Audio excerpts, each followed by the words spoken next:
इस कहानी के सभी पात्रों, जगह के नाम बदले हुए हैं और इस कहानी का मकसद किसी भी तरह के अंधविश्वास को बढ़ावा देना नहीं है। इसका किसी भी जीवित या मृत व्यक्ति से कोई संबंध नहीं है। काली अंधियारी रात, दूर दूर तक रोशनी का बिंदु तक नजर नहीं आ रहा। रात मानो काले सागर सी चारों ओर लहरा रही हो। उस पर साय साय करती हवा का शोर और शोर से खड़कते सूखे पत्ते बदन में कपकपी पैदा कर रहे थे। हर कदम पर खौफ और जान का खतरा बरकरार था। मन कोस रहा था उस पल को जब वो कॉल आया था कि जल्दी मुझसे मिलने आ जाओ, कुछ बहुत जरूरी बात बतानी है। उत्सुकता भी लालच से कम नहीं होती। हम निकल पड़ते हैं बिना सोचे समझे, महज ये जानने के लिए कि आखिर माजरा क्या है। भले ही खोदो पहाड़ निकले चुहिया, पर हम तो ऐसे मशक्कत करने लगते हैं जैसे किसी ने खजाने का पता बता दिया हो। पर आज यदि आकाशवाणी भी मुझसे कहे कि इस घने जंगल में खजाना गड़ा हुआ है, तो भी मैं कहूँगा कि कृपया खजाने की बजाय यहाँ से बाहर जाने का रास्ता बताएं। मन को स्थिर रखने के लिए हास्य, विनोद, तर्क, वितर्क सब व्यर्थ लग रहे थे। बस एक रस से मन भर रहा था और वो है भयानक रस।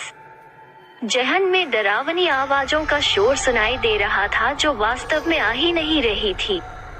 मन जब भयभीत होता है तभी सारी भूतिया फिल्मों के सीन याद आने लगते हैं जो मन को और अधिक खौफजदा कर देते हैं। मैं अपनी उधेड़बुन में बेतहाशा भागे जा रहा था, तभी मुझसे कुछ टकराया। मैं जोर से चीख पड़ा। कुछ तो था, शायद कोई जानवर या फिर भूत। भूत के ख्याल से ही मेरे दौड़ने की गति तेज हो गई, मानो पैर में पहिए लग गए।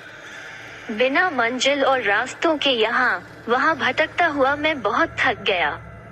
अंधेरे में कुछ सूझ भी नहीं रहा था। मैं एक बड़े से पेड़ के तने से टिक कर बैठ गया। मैंने बैग से पानी की बोतल निकाली। पानी खत्म हो गया था। बोतल के पेंदे में चुल्लू भर पानी बचा होगा। विचार तो आया कि इसी में डूबकर मर जाना चाहिए, इस खतरनाक जंगल में भूतों के हाथों मरने से तो अच्छा यही उपाय है।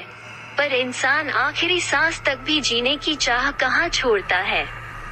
मैंने बोतल में बचे 1-2 घुट पानी को पीकर ही अपनी प्यास बुझाई।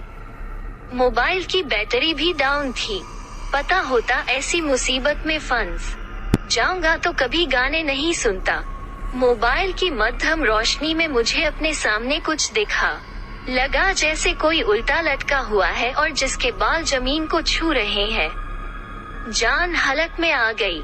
मैंने कसकर अपनी आंखें मिच ली। भगवान को न मानने वाला मैं तेज आवाज में हनुमान चालीसा पढ़ने लगा। भूत पिशाच निकट नहीं आवे, महावीर जब नाम सुनावे। मन में सकारात्मक ऊर्जा का संचार हुआ और हिम्मत भी आ गई। मैंने आंखें खोली। मोबाइल की मध्यम रोशनी में सामने देखा तो बरगद की जड़ हवा में लहराती हुई दिखी। जान में जान आई। मैंने राहत की सांस ली। राहत कुछ पल की ही थी। मैंने देखा दूर 2 चमकीली आंखें मुझे देख रही है। बस आंखें ही दिखाई दे रही थी। ये भी पहचान पाना मुश्किल था कि यह आंखें इंसान की है या हैवान की। बड़ी भयानक आंखें लग रही थी। मैं पैर को सिर पर रखकर वहां से भागा। शेष अगले भाग में किसकी थी वो 2 चमकीली आंखें, जानने के लिए कहानी के साथ बने रहे। धन्यवाद।